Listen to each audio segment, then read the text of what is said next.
Audio Jungle.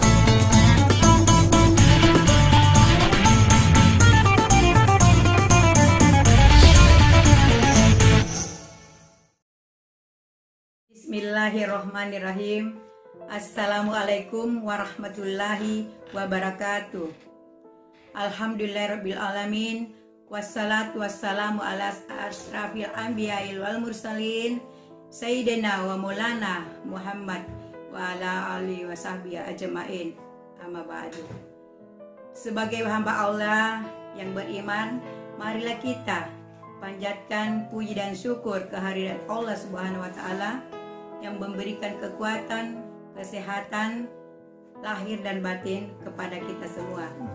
Dan tak lupa kita kirim salawat dan salam kepada junjungan kita Nabi Muhammad SAW agar kita mendapat syafaat di hari akhir kelak. Saudaraku dan anak-anakku yang dirahmati Allah Subhanahu wa taala.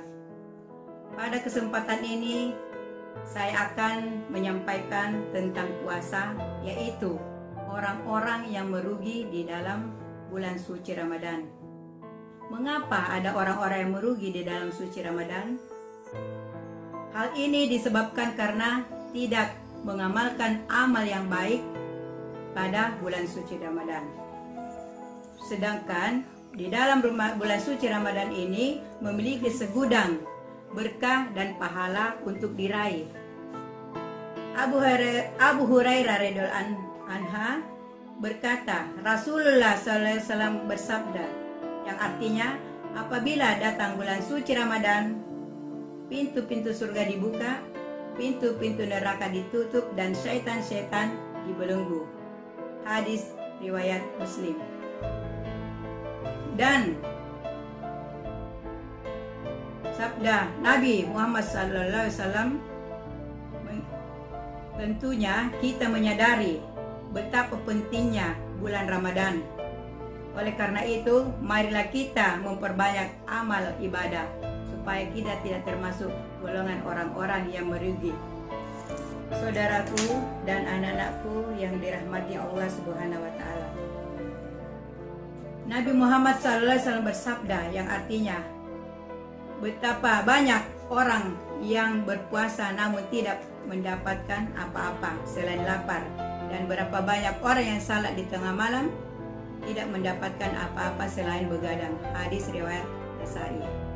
Hal ini menandakan bahwa puasa di bulan Ramadan sangat penting dan berguna bagi umat Islam. Jangan sampai hanya lapar tetapi tidak mendapatkan pahala.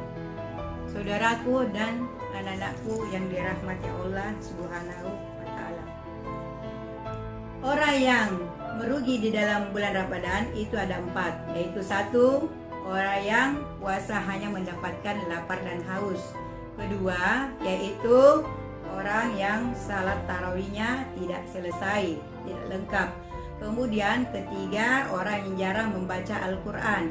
Keempat adalah orang yang jarang melaksanakan salat 5 waktu. Nah, yang pertama adalah orang yang berpuasa hanya mendapatkan lapar dan haus, yaitu orang yang pahala puasanya hilang. Hal ini karena melakukan hal-hal seperti berdusta, bergunjing, melihat aurat lawan jenis dengan nafsu. Nah, contoh itulah yang menghilangkan pahala kita di bulan suci Ramadan. Nah, selanjutnya yaitu orang yang tidak mengikuti tarawih sampai selesai.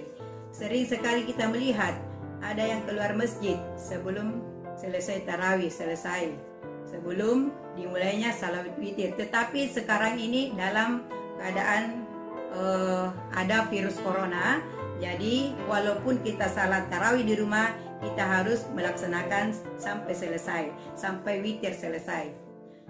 Nabi Muhammad SAW bersabda, orang-orang yang salat tarawih mengikuti imam sampai selesai ditulis baginya pahala semalam suntuk. Hadis riwayat Tirmizi, Abu Ibnu Majah, dan Ahmad. Saudaraku dan anak-anakku yang dirahmati Allah Subhanahu wa taala, Selanjutnya, orang yang merugi di dalam bulan suci Ramadan yaitu jarang membaca Al-Quran. Membaca Al-Quran ini sangat penting, sangat banyak pahalanya di dalam bulan suci Ramadan. Apalagi kalau kita menghatamkan satu Al-Quran. Insya Allah luar biasa pahalanya, Allah melipat gandakan. Nabi Muhammad SAW bersabda, barang siapa yang membaca satu huruf dari Al-Quran, maka baginya satu kebaikan. Dan satu kebaikan itu dilipat gandakan dengan 10 pahala. Selanjutnya, yaitu orang yang tidak menjaga salatnya. Kita ketahui bahwa salat ini adalah tiang agama. Jadi salat adalah amalan terpenting bagi seorang umat Islam. Karena salatlah yang pertama kali dihisab di hari kemudian. Jadi saudaraku dan anakku, marilah kita menjaga salat sebaik-baiknya agar tidak termasuk orang-orang yang merugi. Bila salatnya baik, maka beruntunglah ia. Dan bila mana salatnya rusak, sungguh kerugian menimpanya. Hadis riwayat Tirmizi.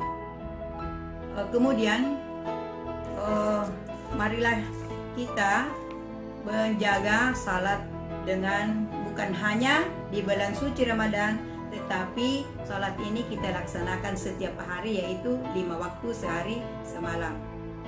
Karena kita ketahui bahwa amalan terpenting yang harus kita laksanakan setiap harinya adalah salat 5 waktu. Demikianlah kultum sikat pada hari ini. Semoga kita tidak termasuk orang-orang yang merugi dan kita termasuk orang-orang yang selalu menjaga salatnya dan selalu mengamalkan amal ibadahnya. Saya akhirul kalam, wabillahi taufik wal hidayah. Assalamualaikum warahmatullahi wabarakatuh.